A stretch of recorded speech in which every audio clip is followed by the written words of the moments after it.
आर्यवर्धन पहुंच चुका है उस जगह पर जहां पर अनु को किडनैप किया गया है।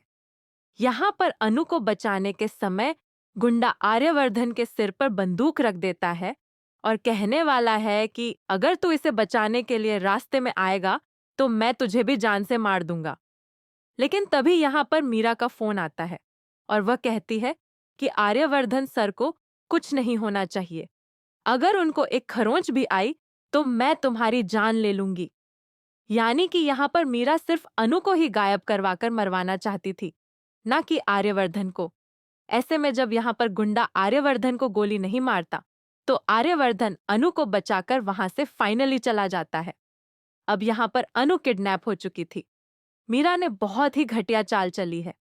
मीरा ने अपना गुंडा भेजकर अनु को पहले उस टैक्सी में बैठवाया जिस टैक्सी से उसे किडनैप करवाना था। उसके बाद वह टैक्सी को एक जंगल में ले जाता है जहां पर गुंडों का अड्डा होता है और वहीं खड़ी कर देता है। यहाँ से अनु समझ जाती है कि कोई उसे किडनैप करने के लिए यहाँ लेकर आया है। वह वहां से भागने की कोशिश करती है लेकिन वह गुंडा दौड़कर उसके पीछे जाएगा और अनु को किडनैप कर लेगा। जैसे ही वह गुंडा अनु की नाक पर रुमाल रखता है और गैस काम करती है, अनु बेहोश हो जाती है। बेहोश अनु को वह कुर्सी पर बांध देता है और फिर मीरा के पास फोन करता है कि मैडम, आपने जैसा कहा था वैसा ही मैंने कर दिया। यह बात अनु सुन लेती है और सोचती है कि आखिरकार वह कौन सी मैडम है जो मुझे किडनैप कराना चाहती है। अनु का शक मीरा के ऊपर जाता है लेकिन अनु के पास कोई सबूत नहीं होता, इसलिए वह कुछ नहीं कर पाती। लेकिन मजे की बात यह है कि तभी वह गुंडा फोन स्पीकर पर कर देता है और मीरा की साफ साफ आवाज अनु सुन लेती है। यह सुनकर अनु के होश उड़ जाते हैं।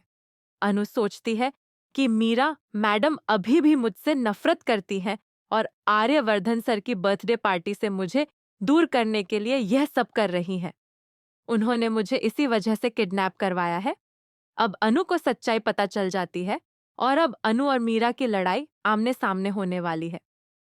जब आर्यवर्धन अनु को बचाने के लिए आता है तो अनु उसे देखकर बहुत खुश हो जाती है और रोने लगती है। तभी आर्यवर्धन कहता है, अनु, तुम चिंता मत करो, मैं आ गया हूं, मैं तुम्हें बचाकर ही यहां से लेकर जाऊंगा। अब अनु को बचाने के लिए आया हुआ आर्यवर्धन सच में उसे बचाकर ले जाएगा। वह गुंडों से लड़ाई करेगा। लड़ाई करते वक्त उसे छोटे भी आएंगी, लेकिन जैसा कि बताया गया है, मीरा पहले ही गुंडों को हिदायत दे चुकी होती है कि अगर आर्यवर्धन वहां आए तो उसे ज्यादा चोट नहीं लगनी चाहिए, क्योंकि कहीं न कहीं मीरा आर्यवर्धन से प्यार भी करती है और उसे दर्द में बिल्कुल भी नहीं देखना चाहती। अब आने वाला एपिसोड बेहद ही धमाकेदार और ट्विस्ट से भरा होने वाला है।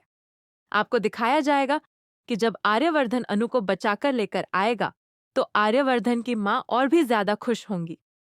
वह कहेंगी कि मैंने देख लिया है कि मेरे बेटे और बहू राम और सीता जैसी जोड़ी हैं। फाइनली अब आर्यवर्धन की माँ अपने बर्थडे पार्टी में सबके सामने अनु को अपनी घर की बहू बनाने की बात कहेंगी। वह यह भी कहेंगी कि यह साड़ी कितनी सुंदर लग रही है और यह साड़ी मेरी बहू ने बनाई है। मैं अनु को अपने घर की बहू बनाऊंगी। लेकिन पुष्पा जी इस शादी के लिए बिल्कुल भी तैयार नहीं होंगी। शुरुआत में दिखाया जाएगा कि पुष्पा जी इस शादी के खिलाफ होंगी, लेकिन धीरे धीरे कुछ होने के बाद वह मान जाएंगी और आर्यवर्धन सर के साथ अपनी बेटी अनु की शादी करने के लिए फिर से रेडी हो जाएंगी। यहाँ पर मीरा की चाल को ध्यान में रखते हुए अनु सामने से जाकर मीरा को चैलेंज करेगी कि मीरा मैडम, मेरी और आर्यवर्धन सर की शादी होगी। आप जो भी कर सकती हैं करके दिखाइएगा। मैं आर्यवर्धन सर के साथ फेरे लेकर उनके नाम का सिंदूर अपनी मांग में भरकर उनके घर उनकी दुल्हन बनकर जाऊंगी। वीडियो को लाइक कीजिए, कमेंट कीजिए और चैनल को सब्सक्राइब करना बिल्कुल भी न भूलें।